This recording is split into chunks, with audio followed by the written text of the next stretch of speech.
तर कॅनव्हास न वापरता सिंपल अशी पॅचवर्क ब्लाऊजची डिझाईन कशी बनवायची ते मी या व्हिडिओमध्ये दाखवलेलं आहे. तर व्हिडिओ स्किप न करता पूर्ण पहा. तर आहे ना, ब्लाऊजची उंची मी तुम्हाला दाखवते. 13.5 अधिक 1 इंच 14.5 घेतलेली आहे. तर पाठीचा गळा 10 अधिक अर्धा इंच 10.5 इंच.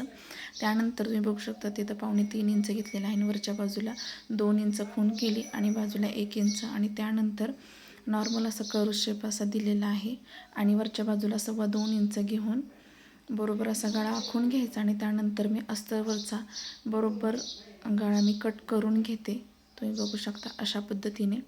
आणि त्यानंतर जो मेन ब्लाऊज पीस आहे त्याला नॉर्मल असं मी कट करून घेतलेलं आहे. आणि कॅनव्हासही काही वापरायचं नाही, कारण जर काठ आपला कडक असेल ना तर त्याची गरज पडत नाही. आणि त्यानंतर मी दोन्ही काठ एकावरती एक ठेवून उलट्या बाजूने बघा ठेवलेलं आहे. त्यानंतर मी टिप मारून घेते जेणेकरून आपल्याला पाठीला बरोबर डिझाईन बसवता येईल अशा पद्धतीने. आणि मी पाठीच्या गळ्याची उंची घेतली त्यानुसार मी काठ कट करून घेतलेला आहे अशा पद्धतीने. तर गळा कट झाल्यानंतर जे मेन अस्तरवरचा गळा आहे तो आपण आहे ना काठावरती ठेवून द्यायचा आणि त्यानंतर खडून आहे ना व्यवस्थित असं आखून घ्यायचं. तर आहे ना तुम्ही बघू शकता अशा पद्धतीने आखून घ्यायचं. आणि त्यानंतर आपण 2 इंचावरती प्रत्येकी मार्क करणार आहोत आणि नॉर्मल असा पान शेपचा आपण आकार देणार आहोत. जसं आपण पंचकोनी दिला आहे तसा नाही देणार. आणि मी कट करून घेते अशा पद्धतीने. खूप छान ब्लाऊज दिसतो आणि ब्लाऊज पण अंगात छान बसतो. डिझाईन वगैरे खूप सुंदर दिसते. तर तुम्ही बघू शकता ओपन केल्यानंतर कसं दिसते. आता मेन जो ब्लाऊज पीस आहे त्याच्यावरती आपण फक्त अस्तर जॉईंट करून घेणार आहोत. कुठंही दाबटीप द्यायची नाही आहे, कारण आपल्याला कमरेला कंबरपट्टी बसवायची आहे. आणि जो आपण काठाचा पॅच काढलेला आहे तो आहे सगळ्याला पलटी करून घ्यायचा आहे. पायपिंग वगैरे काही करायची नाही आहे. नॉर्मल सिम्पल पण आहे ना ॲट्रॅक्टिव्ह असं दिसणारे आपण डिझाईन बनवणार आहोत. आता त्यानंतर मी सांगते, गळ्याला आपण दाबटीप देणार आहोत आणि जी दुसरी बाजू आहे गळ्याची त्या बाजूला आपण तिथं पण दाबटीप देणार आहोत. पण सुरुवातीला जी पट्ट्या मी काढलेल्या आहेत त्या तिरक्या पट्ट्या काढायच्या, जेणेकरून आपला शेप अजिबात हलणार नाही. अशा पद्धतीने तिरक्या मी पट्ट्या काढून घेतल्या आणि त्यानंतर तुम्ही बघू शकता अशा पद्धतीने टिप मारून घ्यायची. थोडे थोडे कट द्यायचे आणि कट दिल्यानंतर ह्यास आपण पलटी करून त्याला टिप मारणार आहोत अशा पद्धतीने. आता ही जर आपण टिप मारली तर काट येणं उसवायचा चान्सेस नसतो. दुसरी गोष्ट म्हणजे परफेक्ट फिनिशिंगमध्ये आपला ब्लाऊज आणि ती काठाची डिझाईन पण दिसते. कुठंही उदसल्यासारखं किंवा पुढं मागं झालेलं दिसत नाही अशा पद्धतीने. तर खूप सोपी आहे आणि लगेच जमणारे आहे. तर एक बाजू आपण व्यवस्थित अशी करून घेतलेली आहे आणि ती झाल्यानंतर आता मेन जो आपला ब्लाऊज म्हणजे पाठीची बाजू आहे त्याच्यावरती बघा उलटी बाजू करायची म्हणजे अस्तरची. आणि त्यानंतर पॅचची जी आहे ती पण उलटीच बाजू ठेवायची आहे आणि व्यवस्थित अशी टिप मारून घ्यायची अशा पद्धतीने, जेणेकरून आपल्याला पलटी करताना सरळ बाजू येईल. ह्या गोष्टीची मात्र मेन काळजी घ्यायची.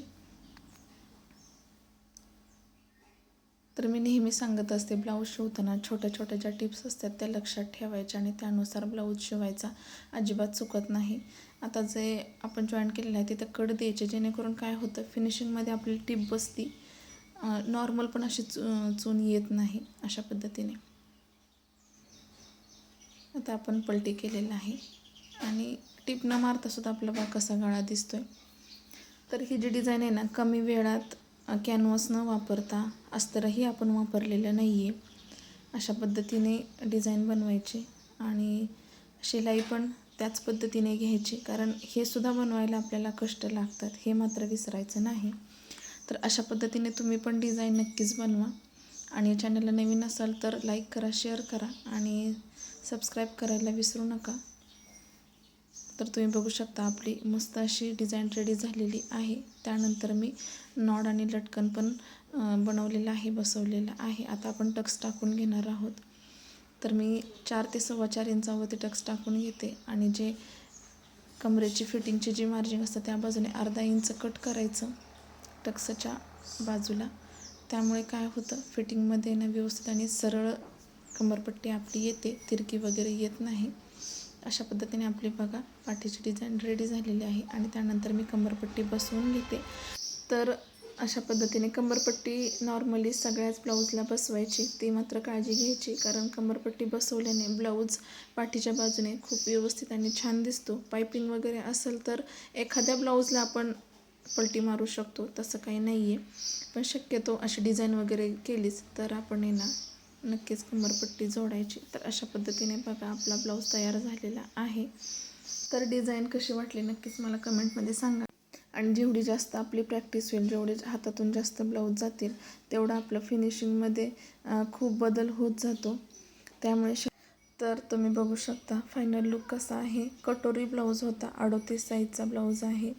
तर नॉड वगैरे मी नंतर बसवलेली. तर खूप सुंदर असा ब्लाऊज दिसतो आहे आणि कस्टमरला खूप छान बसला. त्यांचा रिव्ह्यू पण खूप छान आला. तर तुम्ही पण नक्कीच ट्राय करा. भेटूया अशाच एका नेक्स्ट व्हिडिओमध्ये. व्हिडिओ पाहिल्याबद्दल धन्यवाद.